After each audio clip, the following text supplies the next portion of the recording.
me using this.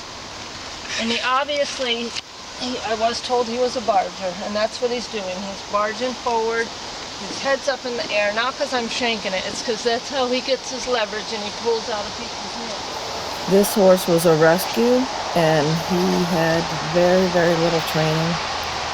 And I am teaching him a new way to lead here on a loose line. So this is before. Of course, people will be outraged. Some of them, why are you hitting him? Why are you correcting him? Look at his head up in the air when there's just loose contact, because he's used to being held tight, spinning through stall doors, spinning around. So this is how he was, and now this is the end result. And a lot in between. This position. Walk up. So here is how I want to lead a horse, shoulder to shoulder, because we can get a lateral move and get him to go sideways. I start out with the whip so I can tap him if he sucks back, if he hangs back. And then in the end, I'm just able to have him walk and halt and use the tail end to tell him to get up if he's sucking back. Here sideways. See, I cannot get that lateral move if I'm way out ahead of him. And you see his ears now compared to in the very first video. Yeah, he was afraid. He is afraid of me. He is afraid of life. A horse shouldn't have to live in that fearful state. And when people want me to ride a horse like that, I don't want to put a leg over him.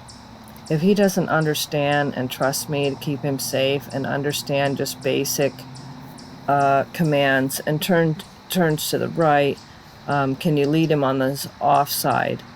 You know, so I'm reading him when he backs up when I go to get there, and he's like, I don't want you in that power position. I'm reading the horse's body language the entire time I'm working with him.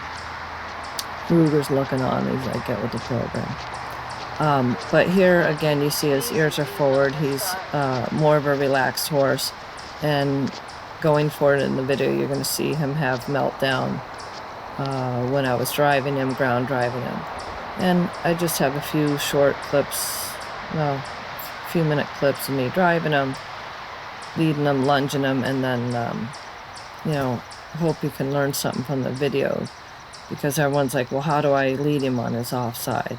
You know, how do I get him to do that? And there's a very nice yield on his offside, and he's understanding what I want.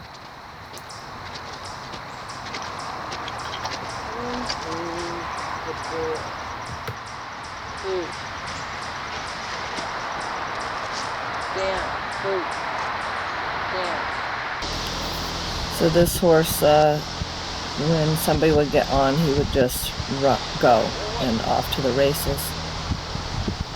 The girl was athletic, so it didn't bother her that he got on and he went, but you can get seriously hurt, hung up in the stirrup, and just awful things. So you can see here he's calm. I did a lot of work to get there, and I have other videos to teach how we got there on stand to be mounted, but I just want to show we have some communication.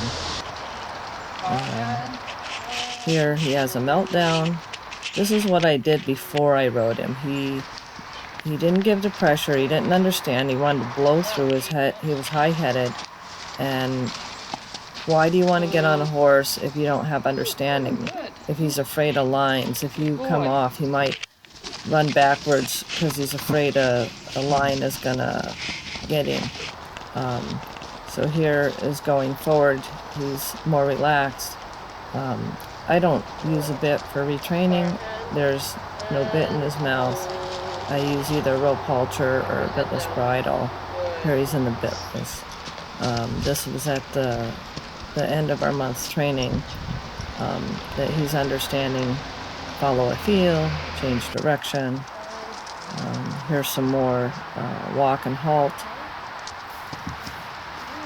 Here you see that he did not like, he swung his head at me, and again, sometimes I don't know why or what for, and I just react too if a horse gets fresh, but he was afraid of the stirrups, and so he swung his head, and when they do that, that's kind of like a big FU. So he swung his head and I give him a correction. I don't know sometimes if they're going to kick out or what they're going to do. But I'm just training up now. Trot, walk, trot, do transitions. At first, there was no way I could do this because he would have just been running backwards. And so he swung his head because he's disgusted about these stirrups. He's usually ridden bareback by his owner, and he's not comfortable with them, so he does not like them shaking and banging. And I haven't done a lot of work with the saddle because his owner mostly rides in bareback. So, but he's had girth on him a lot, been cinched a lot, so he gets used to that, but not the stirrups, so that's why he's a little pissed. So you can see we have some understanding here. When I ask them to halt, I do a little bump, step out ahead. I go to them and pet them so they don't turn into me. Because although I do turn a horse into me, that is a cue, a command, and I want them to halt on my circle first and wait, don't come in. So I push to that right, front takes a step away. The rope's on the ground so I don't pull them to me. Then I look where I want them to go. Everyone has their way of doing things. You know, my way's better, your way is not good. We all have our way of doing things. I look where I want my horse to go and put pressure behind till he goes. And then I want to look at his hip to disengage it, and then look at my new direction, point, look, and he understands immediately when I turn my head, which he didn't when he first arrived. So he's relaxed here and understanding what I want. So way better look on this animal than when he came here, and I just love it. I love being able to communicate with a horse and having them relax and everything, but horse training doesn't always look pretty when we're retraining, and I get people, oh, you're so mean, and he shanked them, and he's got to live in our world, and we got to stay safe, and we have to have some fine-tuned communication to expect to stay safe in the saddle.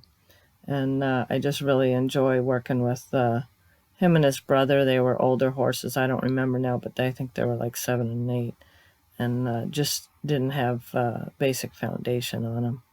So I hope you learned something from this video, and thank you for watching.